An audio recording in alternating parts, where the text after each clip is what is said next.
تا زمانی که ثروت و قدرت متمرکز است و دست مردم خالی است، بدانیم که فاصله طبقاتی روزافزون می شود. بدانیم که فساد هست و هر روز گسترده تر می شود. بدانیم که فقر توسعه پیدا می کند. راه حل یه چیز بیشتر نیست. بازگشت ثروت و قدرت به مردم.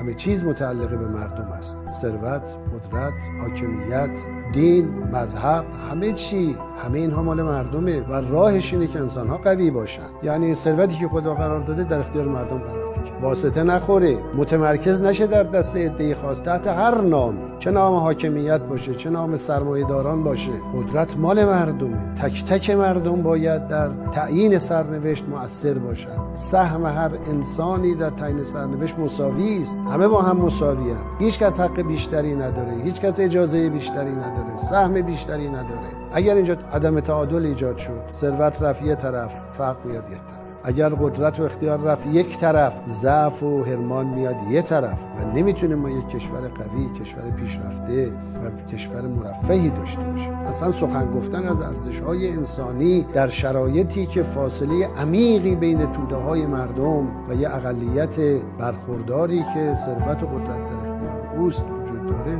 معنا نداره، جایی برای تحقق نداره. این باید برگرده. تنها راه اینه.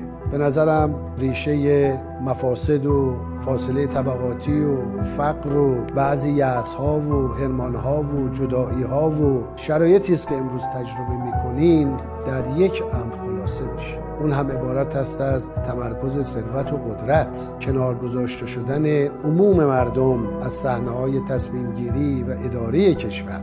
هر چقدر عده‌ای تلاش کنن مردم رو بیشتر کنار بزنن از صحنه‌ها و تمرکز بدن به قدرت و ثروت، به همین نسبت از شرایط مطلوب اجتماعی و انسانی فاصله میگیره، از آرمان‌ها فاصله میگیره. امیدوارم که این اتفاق بیفته. این تنها راه نه فقط برای ملت ایران بلکه در کل جهان.